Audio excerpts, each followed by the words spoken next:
Confinés du jour, bonjour, nous voici ensemble pour quelques minutes pour présenter une nouvelle notion de cette partie. Nous avons terminé la partie 2 sur les explications sociologiques de la déviance. Et nous avons dit que la déviance pouvait être analysée comme le résultat d'un processus et non pas comme une donnée inhérente à l'individu.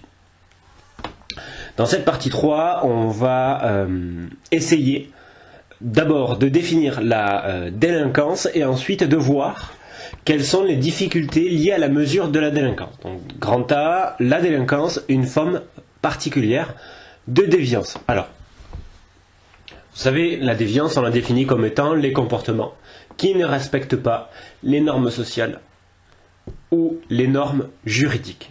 Un délinquant, c'est un individu dont le comportement ne respecte pas seulement les normes juridiques. Par conséquent, si vous avez bien compris, un déviant peut ne pas être un délinquant, mais un délinquant sera forcément un déviant. Donc dans la mesure où un délinquant, c'est quelqu'un qui a un comportement qui n'est pas conforme aux normes juridiques, alors celui-ci sera sanctionné par des institutions spécialisées, la justice, la police, et il recevra une peine qui sera codifiée.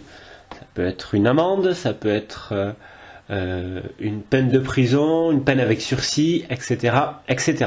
Donc voilà ce qu'il en est de la délinquance. Dans le grand B, on va justement se poser la question de la mesure de la délinquance. Et l'idée qui est prise, le parti pris ici dans ce chapitre, c'est de dire d'emblée que mesurer la délinquance est quelque chose de difficile. Difficile pour plusieurs raisons. Je ne vous donne pas les réponses puisque c'est l'objectif de la séance d'aujourd'hui. Donc je vous laisse découvrir le petit 1 des statistiques policières incomplètes, document 8, une approche statistique de la délinquance.